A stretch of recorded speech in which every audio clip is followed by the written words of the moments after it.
All right, listeners, welcome to FFS, the show where finance gets a personality and spreadsheets come with sass. Now, I've worn the suit, crunched the numbers, and sat in boardrooms where I was the only woman at the table, except when someone thought I was there to take minutes. So yeah, today we're kicking off a new mini-series, Women at Work. The grit, the grind, the microaggressions, and the million times we've had to smile through it all. We're unpacking the real stories behind the polished LinkedIn posts, from pay gaps to promotion traps, and all subtle and not so subtle sexism in between. This is finance, feminism, and fearless conversation. Let's get into it. Today I'm joined by Joanna Coleman, a senior accountant here at Chadwick Accountants.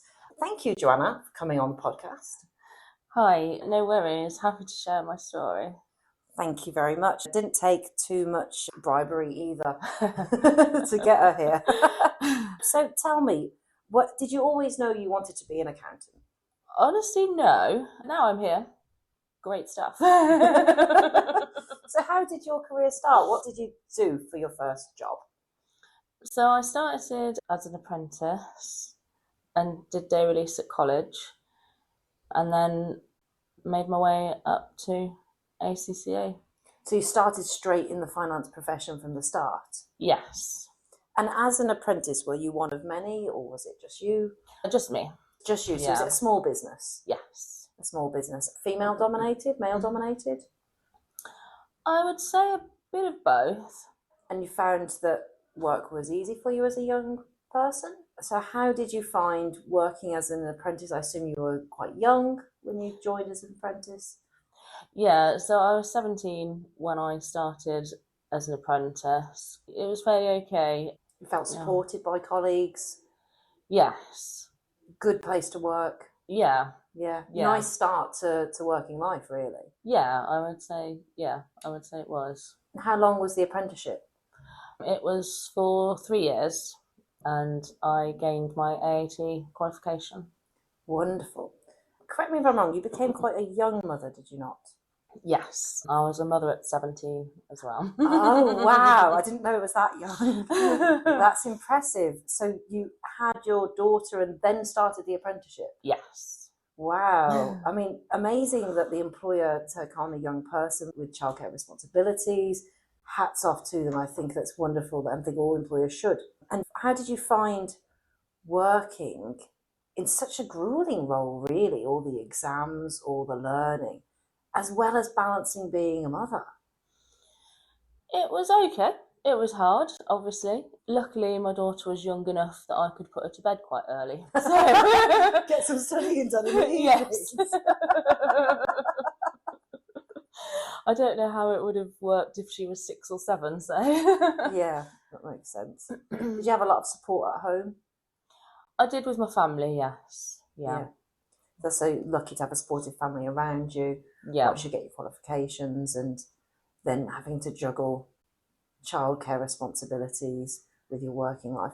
Did you have times where you had to leave work in order to pick her up from nursery and things, or...? Yes, she was an ill child. Oh, bless. Not so much now, luckily. Yeah, it was hard to balance the hours you had to put in still, even though you were allowed to go. Obviously, understanding that you had a child to look after, but obviously there was still the work to be done and the hours to be made up. Yeah, rightly so. They expect a certain amount of productivity from you that you've got to meet. Your child obviously expects a certain amount of attention. Yes. From you. It can be a real hard balancing act. Did you ever blame yourself? Did you ever wonder if you were doing a good job? Did you suffer with that at all? Yes, it is hard mum guilt all the time, but I felt that I was doing the right thing, working and showing her the way. Rather than the alternative of just... Yeah. doing nothing and just being a mother, I suppose. It's a brave decision to make. It's a hard decision to make, and it certainly isn't the easiest one. But it does, like you say, set in that if you do work hard, the rewards are there for you. Yes. Yeah. So how long did you stay with that particular employer? I was there 18 years. Wow. 18 years. Yeah. Wow. Well, they obviously did look after you. Yes. Yeah. Did you ever feel like you were paid differently to your male counterparts, or did the whole experience there feel really fair and that you were looked after the whole time? I think directly from my line managers, yes. I felt that everything was fair and was good. But not necessarily in the whole company, but for you, you were looked after by your line managers. Yeah. Were they male or female, out of curiosity? They were female. That's unsurprising, isn't it? We tend to look after our own. Yes. I love women that empower women. I think we need more of it. We need it more that way around than the other. Yeah. So what made you want to leave that role? There was no room for progression. Right. That makes sense. It's a small business. You've worked your way up. You've stayed comfortable while your daughter's grown up. Yes. And then thought, I think I want that next step. Yeah. Okay. So presumably you went out there, you looked for another role, you found something else. And what was that like for you? It was fairly difficult. Obviously, I'd been with the same company a long time. Yeah. But I knew it had to be done because, as I say, I wouldn't have moved on or up. And learnt anything new because you're doing the same role and the same things over and over again, I suppose. What did you find the job market was like against somebody who had such a long history with one employer? Because these days often that can go against you, which 20 years ago, the irony is it didn't. It was seen as a big plus. Yeah, it was a little difficult. Not only was I quite nervous about it, but employers were nervous as well. There's a thought that this person hasn't learned anything new in a while. Why are they really leaving? Are they an underperformer? You know, those are all the things that go through a potential employer's mind when they're looking at that kind of CV. And obviously trying to move from one industry to another after such a long time. I do think, it can be difficult. But I do think finance is one of the few industries you can go and work in any industry. Yes, agree. Yeah. Although there are the nuances between certain industries that can be quite different, like construction and healthcare. But on the whole, the vast majority of industries are very, very typical from an accountancy point of view. Agree. But that doesn't always stop employers thinking. They don't think about the cross skills that you've got, the transferable skills that you've got. They don't think about that, do they?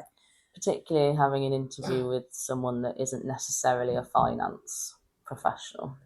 Yes, that's true as well. That's very true. You don't know who you're being interviewed by necessarily when you go in, depending on how many stages of interview there are as well.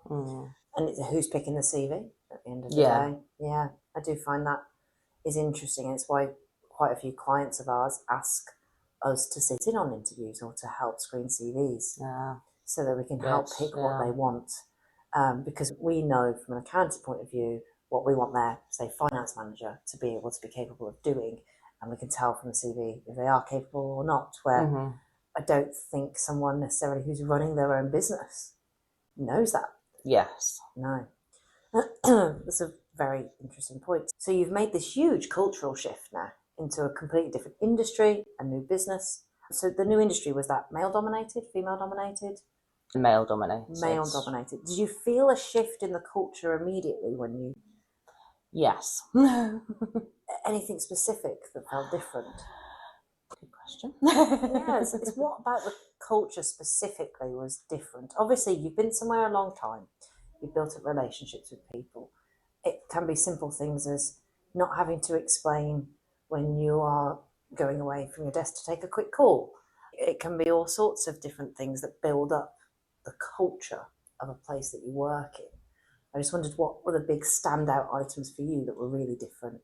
I think there was a lot less leniency on any childcare issues. Requirements, not as understanding. Yeah. But it's something that you can't really ask in an interview, can you?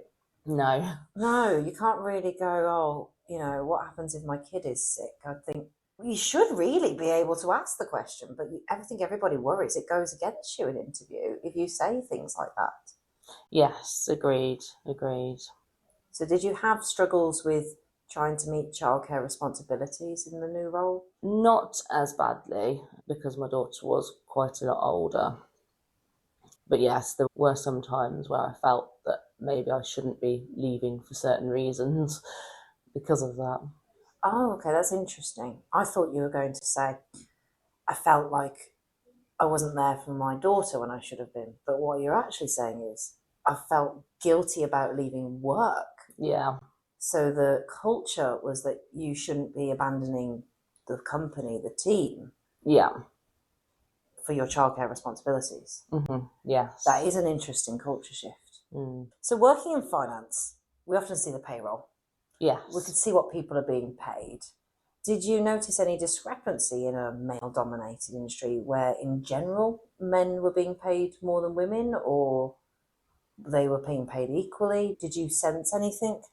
I felt that they were, however, difficult to tell because there are male-dominated areas.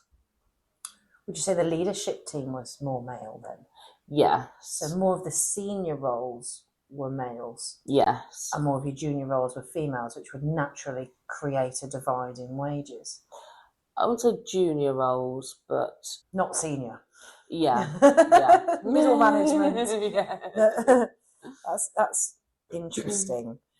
I wonder why more males are in those leadership positions than females, isn't it? It brings that wider question to the table. Yes. Why do you think it is? I think maybe misunderstandings has something to do with it, that brains are wired differently. Go on, expand. So I think the way a male runs the business, they would then not understand how a female's point of view would fit. It's interesting. I don't know. It's difficult because obviously I come with a female point of view. Yeah. And my instinct is always to take a point of view from various sources. When making big decisions, I like to not only I don't even think about whether they're male or female views. I like to take points of view from different points within the business because they're affected by my process change. So I want to make sure I haven't missed anything, because often you get sort of helicopter managers that make a decision and they don't think about how it affects everybody on the ground. Yeah, definitely. So I think of it that way. But it's interesting so what you're kind of saying is that men work more comfortably with other men. I think so. I think I'm not saying that's all of it, but I think that's part of it.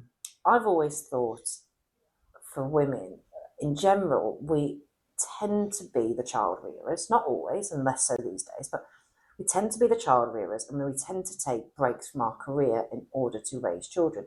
Yes. So that didn't happen for you, but for many women it does. And I always think that goes against you, because you can, especially if you have two children, you can be looking at 5 to 7 years out of a proper career role, because many of us go part-time if we do stay in work, and we may take a lower role in order to, pay the bills and keep our heads in it and all the rest of it. And I always think that puts you, 5 to 7 years behind your male counterparts. Yes. Not to mention the fact that they look at you differently when you're a woman of childbearing age. Yes. Massively. I swear, many of the roles I only got because I would mention that I had completed my family and that my husband had had a vasectomy. Oh, that's interesting. I would always get it into interview and make a bit of a joke out of it. So it slid down, but they got the message. I'm not going off to have children after a year in this role, because I felt if I didn't say something like that, my age would go against me. Interesting, yeah. I have outright been asked my age and if I have children in interviews. Wow. I'm sure you can guess by whom, but but I have. And it's a difficult one because I can see the perspective from an employer as well. I can totally see the perspective. Is this a key role in my business? it's financially disadvantaging, isn't it, to have someone go off, because you're going to have to, even though the government will pay some, if not all of the maternity, they don't pay that annual leave. They don't pay for you to train a replacement. They don't pay for all the disruption that happens. Yeah. What I think we need for equality is for far more of this joint parental leave to happen. Agree. If we have more men and women, or dual partners, or whatever you want to call it, taking that 6 months each, it will stop employers looking at women with that look. Yes, maybe agree. Then they will just look at all people of childbearing age and only hire the over 45s. It might do wonders for the older populations that have struggled to get work. Yeah, agree. But it's very interesting, isn't it? What's the most blatant example of sexism you've ever faced in your career? It wasn't necessarily myself, but it was one of my line managers. And she was a fully qualified accountant with many years' experience, unable to attend the board meetings with the trustees. Mm-hmm. There was no specific reasoning, just that she kept being fobbed off with excuses as to why she shouldn't be allowed in to put her point of view across on the finances of the business. And her role was head of finance? Yes. Head of finance? Yeah. And she wasn't allowed into the board to express her views? Yeah. This wasn't that she couldn't attend because of childcare commitments or anything like that? No. It was just she wanted to go and she wasn't allowed to attend. Did somebody else with financial background attend? Not from the employees, no. Like a non-exec maybe of some sort. That's very interesting. Was the rest of the board male? No, there were a few females on the board.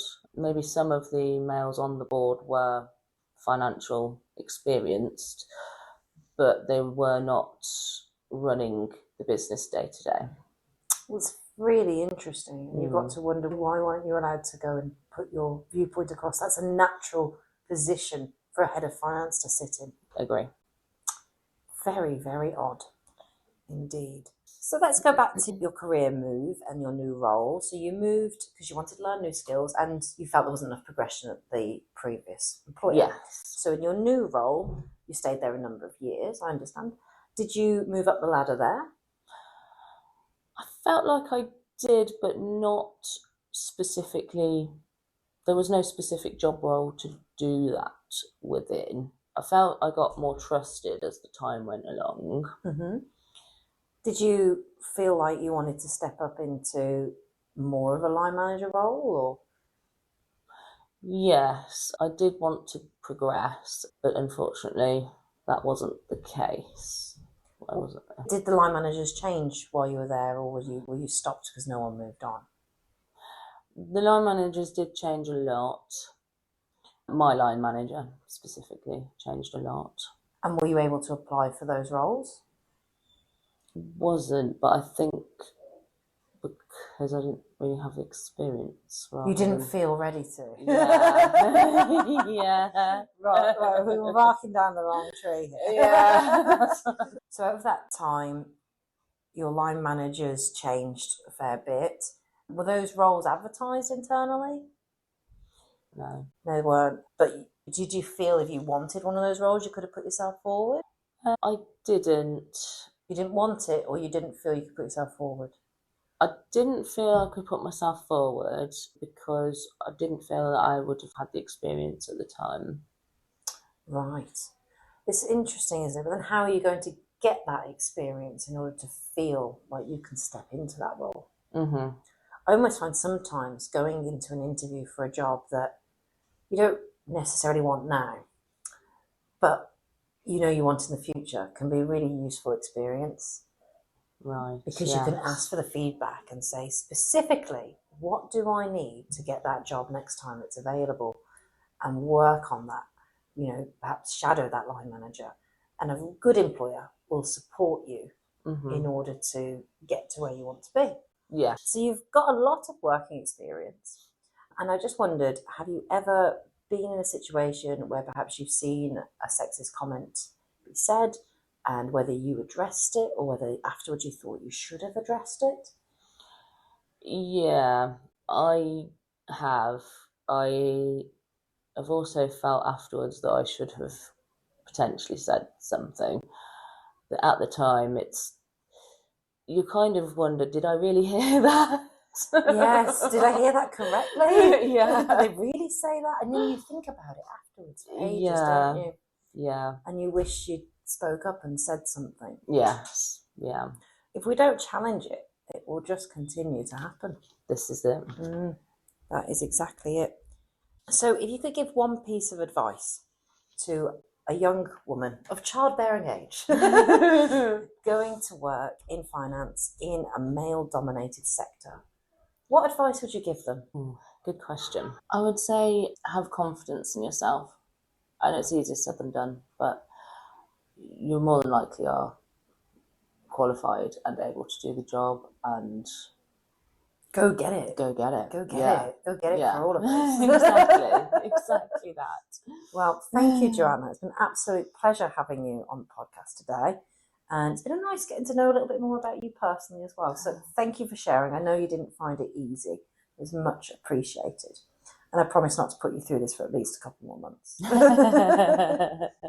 To our listeners, I hope you got some insight and maybe some lessons learned there that you can take away with you. If any of you are a woman in work who wants to share your story, please do reach out to us at podcast@chadwickaccountants.co.uk. But until next time, for finance's sake, check the numbers.